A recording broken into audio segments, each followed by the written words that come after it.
Bismillahirrahmanirrahim. Assalamualaikum warahmatullahi wabarakatuh. Alhamdulillah, kita berjumpa lagi di manajemen kawan 1 untuk yang pertemuan yang ke-6. Semoga saja Allah senantiasa memberikan kesehatan pada kita semua, memberikan hidayah, petunjuk, bimbingannya, sehingga mudah di dalam kita mengabdikan diri pada Allah SWT. Satu diantaranya adalah belajar, ya. Adik-adik yang saya banggakan, kali ini kita akan pelajari mengenai investasi dalam piutang dan investasi dalam kas. Piutang, adik-adik, yang dikenal dengan account receivable dari bahasa lain, adalah aset perusahaan yang menunjukkan jumlah tagihan yang dimiliki oleh perusahaan sebagai hasil dari penjualan barang dan jasa di dalam kegiatan usahanya. Adanya piutang dalam sebuah perusahaan menunjukkan bahwa perusahaan tersebut menerapkan kebijakan kredit untuk para konsumen dan pelanggannya.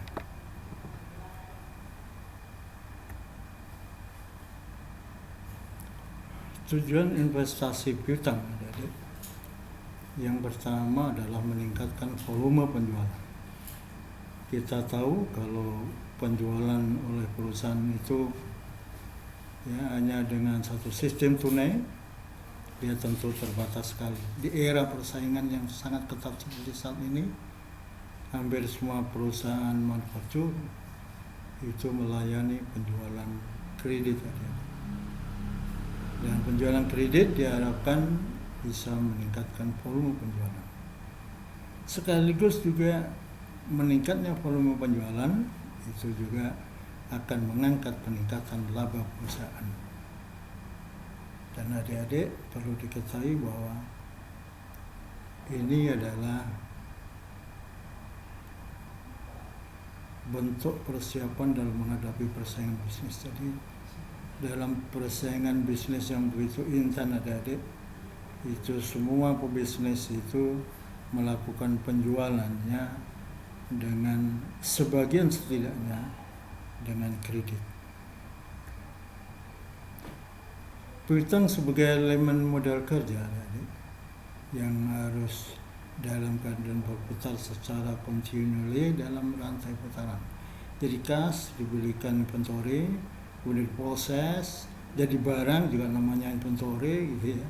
Dijual dengan kredit, muncul piutang, kemudian setelah piutang dilunasi, diterima kas. Demikian selanjutnya.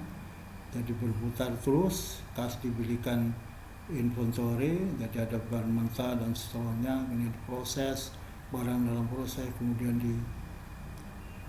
diproses jadi barang jadi, dan ini masih inventory tentu, dan dijual dengan kredit, muncul piutang, kemudian piutang dilunasi, muncul kas. Demikian adik-adik selanjutnya, ya. Faktor-faktor penentu besarnya investasi piutang, adik-adik. Yang pertama adalah volume penjualan kredit.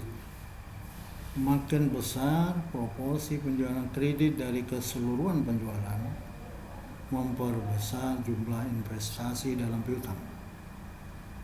Dengan makin besarnya volume penjualan kredit setiap tahunnya, berarti bahwa perusahaan itu harus menyediakan investasi yang lebih besar lagi dalam piutang.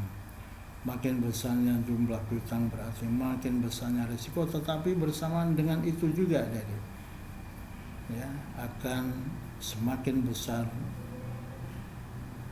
profitabilitas yang dicapainya. Yang kedua adalah syarat pembayaran penjualan kredit. Syarat pembayaran penjualan kredit dapat bersifat ketat atau lunak. Semakin ketat syarat pembayaran penjualan kredit ini adik-adik, maka investasi dalam piutang tidak terlalu besar. Tidak demikian halnya dengan syarat pembayaran penjualan kredit yang lunak. Ini akan semakin memperbesar dana yang diinvestasikan ke dalam piutang. Jadi apabila perusahaan menetapkan syarat pembayaran yang ketat, berarti bahwa perusahaan lebih mengutamakan keselamatan kredit daripada pertimbangan profitabilitas. Syarat yang ketat misalnya dalam bentuk batas waktu pembayarannya yang pendek, pembebanan bunga yang berat pada pembayaran piutang yang terlambat. Yang berikutnya, ketiga, ketentuan tentang pembatasan kredit. Dalam penjualan kredit, perusahaan dapat menetapkan batas maksimal atau plafon bagi kredit yang diberikan kepada para langganannya. Makin tinggi plafon yang ditetapkan bagi masing-masing pelanggan, berarti makin besar pula dana yang diinvestasikan dalam piutang. Demikian pula ketentuan mengenai siapa yang dapat diberi kredit. Makin selektif para pelanggan yang dapat diberi kredit akan memperkecil jumlah investasi dalam piutang.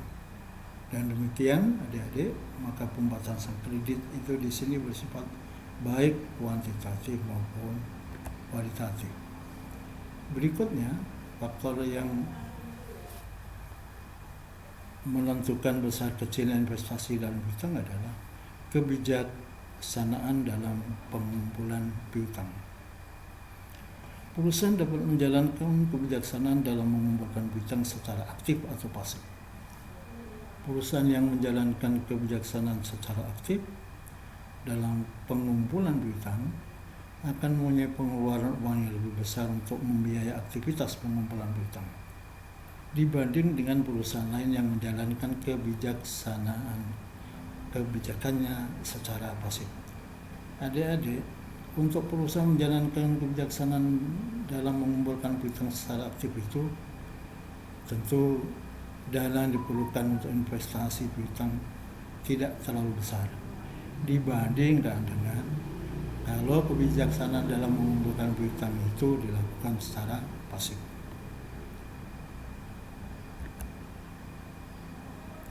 Berikutnya adalah kebiasaan membayar dari para pelanggan. Ada sebagian pelanggan yang mempunyai kebiasaan untuk membayar dengan menggunakan kesempatan mendapatkan cash diskon. Dan ada pula sebagian lain yang tidak menggunakan kesempatan tersebut. Perbedaan cara pembayaran ini tergantung kepada cara penilaian mereka terhadap mana yang lebih menguntungkan antara dua pilihan tersebut. Apabila perusahaan telah menetapkan syarat pembayaran 2/10/net 30, para pelanggan dihadapkan pada dua pilihan. Apakah mereka akan membayar pada hari ke-10 atau pada hari ke-30 sesudah barang diterima. Jadi kebiasaan membayar ini juga adik-adik, kalau periode diskon itu lebih banyak dilakukan oleh pelanggan, maka maksud saya investasi dalam piutang itu tidak dibutuhkan dana besar. Namun sebaliknya adik-adik, kalau periode diskon itu tidak dimanfaatkan oleh pelanggan, maka investasi dana yang diinvestasikan dalam piutang ini semakin besar tentunya. Penilaian risiko kredit dan penyaringan para pelanggan. Adik-adik, risiko kredit merupakan risiko tidak terbayarnya kredit atau piutang yang telah diberikan kepada para pelanggan atau konsumen. Untuk melihat evaluasi dari kebiasaan pelanggan, untuk melihat menyaring atau mengevaluasi para pelanggan, itu ada 5C. C pertama karakter, dan yang kedua capacity, ketiga capital, keempat collateral, dan kelima kondisional. Diharapkan dengan menyaring para pelanggan itu melalui pendekatan 5C ini, maka risiko kredit itu bisa dikurangi, setidaknya demikian. Misalnya adik-adik, kita jumpai kemudian kelas dengan risiko pertama itu kerugian piutangnya hanya 0%. Maka kebijakan kreditnya bisa kredit dengan persyaratan yang sangat lunak. Dan kelas risiko yang kedua, ini kerugian piutang 1-3%. Dengan hal yang demikian ini disiasati dengan kebijakan kredit dengan persyaratan ketat. Dan kelas risiko yang ketiga, di mana kerugian piutang 4-6%, maka kebijakan kreditnya adalah cash on delivery, artinya tunai. Ambil barang, bayar kontan. Nah, bayar kontan baru bisa dapat barang. Gitu. Terlebih sekali kelas risiko yang 4 dan 5, di mana yang keempat 7-9%, ini kebijakan kredit cash before delivery, dibayar di muka hari-hari. Jadi ada pembayaran di muka itu antara lain ada diharapkan kerugian piutang bisa dihindari. Ya, karena untuk kelas risiko yang 7-9% itu, nah kebijakan kreditnya demikian, cash before delivery, dibayar di muka, nah, baru barang kemudian dikirim. Demikian pun kelas risiko yang kelima, adik-adik, ini kerugian piutang yang lebih besar dari 9 atau di atas 10%, tentu sama sekali tidak ada fasilitas kredit buat pelanggan yang masuk kategori kelas risiko 5.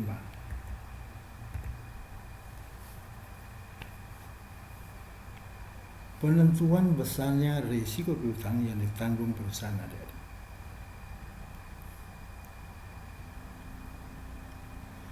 Ini dicontohkan penentuan batasan besar risiko tanggungan.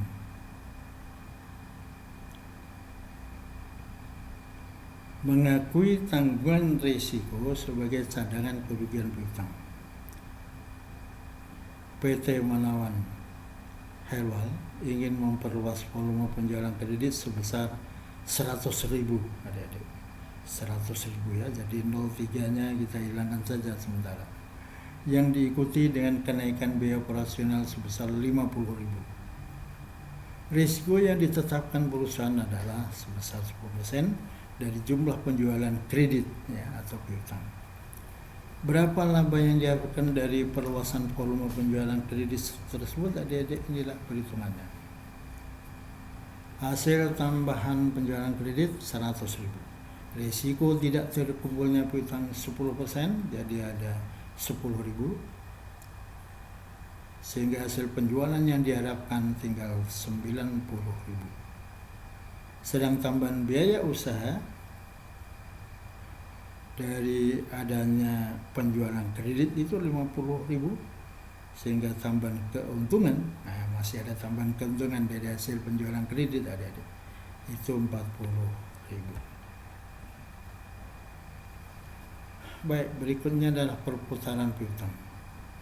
Receivable turnover, ya, putaran piutang adalah periode putaran piutang yang ini tergantung pada rentang waktu panjang pendeknya yang dipersyaratkan dalam pembayaran kredit.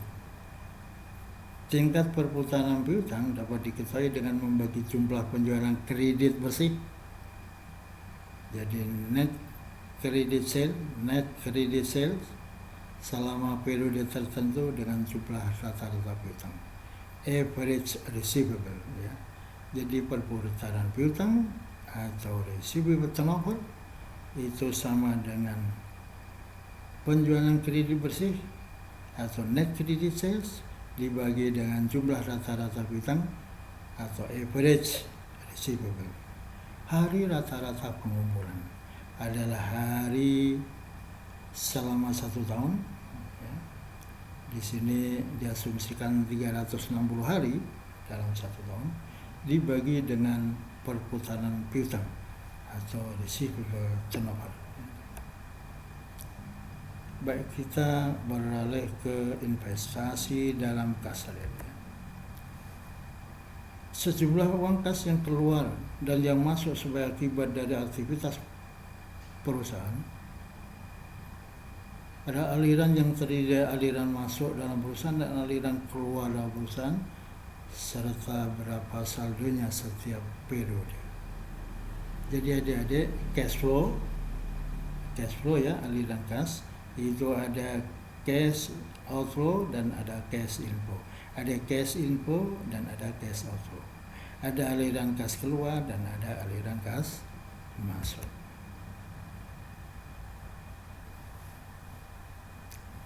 Aliran kas keluar,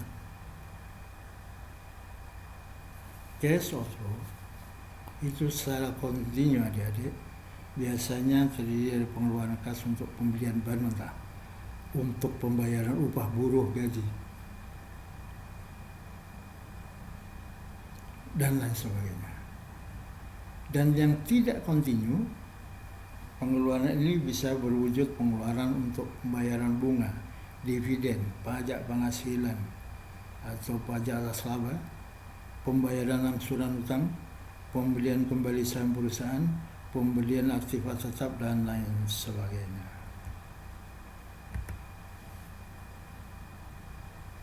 Sedang aliran kas masuk, cash inflow adik-adik, secara kontinu itu aliran kas yang berasal dari hasil penjualan produk secara tunai, penerimaan piutang, dan lain sebagainya. Dan secara tidak kontinu, aliran cash masuk atau cash inflow itu biasanya aliran kas masuk yang berasal dari penyertaan pemilik perusahaan, kemudian berasal dari penjualan saham, dari penerimaan kredit bank, dari penjualan aktiva tetap yang tidak terpakai, dan lain sebagainya.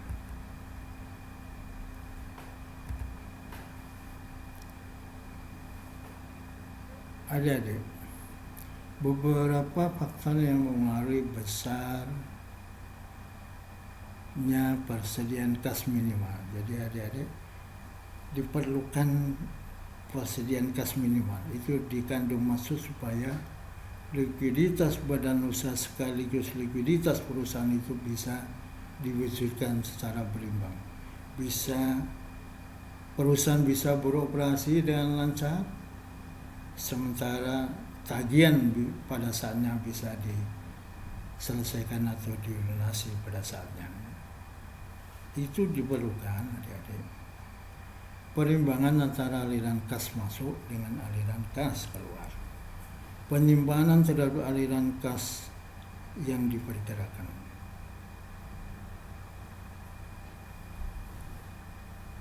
dan adanya hubungan yang baik dengan bank-bank. Jadi adik-adik, sebenarnya tidak ada masalah sebuah perusahaan itu mungkin kurang-kurang dikit itu kasnya, tetapi kalau punya hubungan yang baik sekali dengan bank ya atau para banker, maka ya pinjam cepat langsung hajatan dari perusahaan itu bisa di cover oleh bank yang sudah menjadi langganannya. Begitu adik-adik. Jadi tidak masalah kalau ada kekurangan dana sedikit, selagi hubungan baik begitu terbangun ya, dengan sumber pendanaan seperti bank misalnya. Kita beralih ke budget kas. Budget kas ini adalah estimasi terhadap posisi kas untuk suatu periode tertentu yang akan datang. Budget kas dapat disusun untuk periode bulanan atau kuartalan. Budget kas ini hasil estimasi penerimaan kas di satu sisi, dan di sisi lain ada estimasi pengeluaran kas atau estimasi pengeluaran kas. Estimasi penerimaan kas itu bisa terdiri atas hasil penjualan tunai, piutang yang terkumpul, penerimaan atau tertagih, penerimaan bunga atau dividen, hasil penjualan nasabah tetap, penerimaan lain ini bisa diestimasikan sebagai penerimaan kas. Sedang di sisi lain, estimasi pengeluaran kas itu terdiri dari pembelian bahan mentah, pembayaran utang-utang, pembayaran yang sudah sampai waktunya, pembayaran upah buruh, pengeluaran untuk biaya penjualan, biaya administrasi dan umum, pembayaran bunga dividen, pajak, premi asuransi dan biaya lainnya, serta pembelian nasabah tetap dan seterusnya.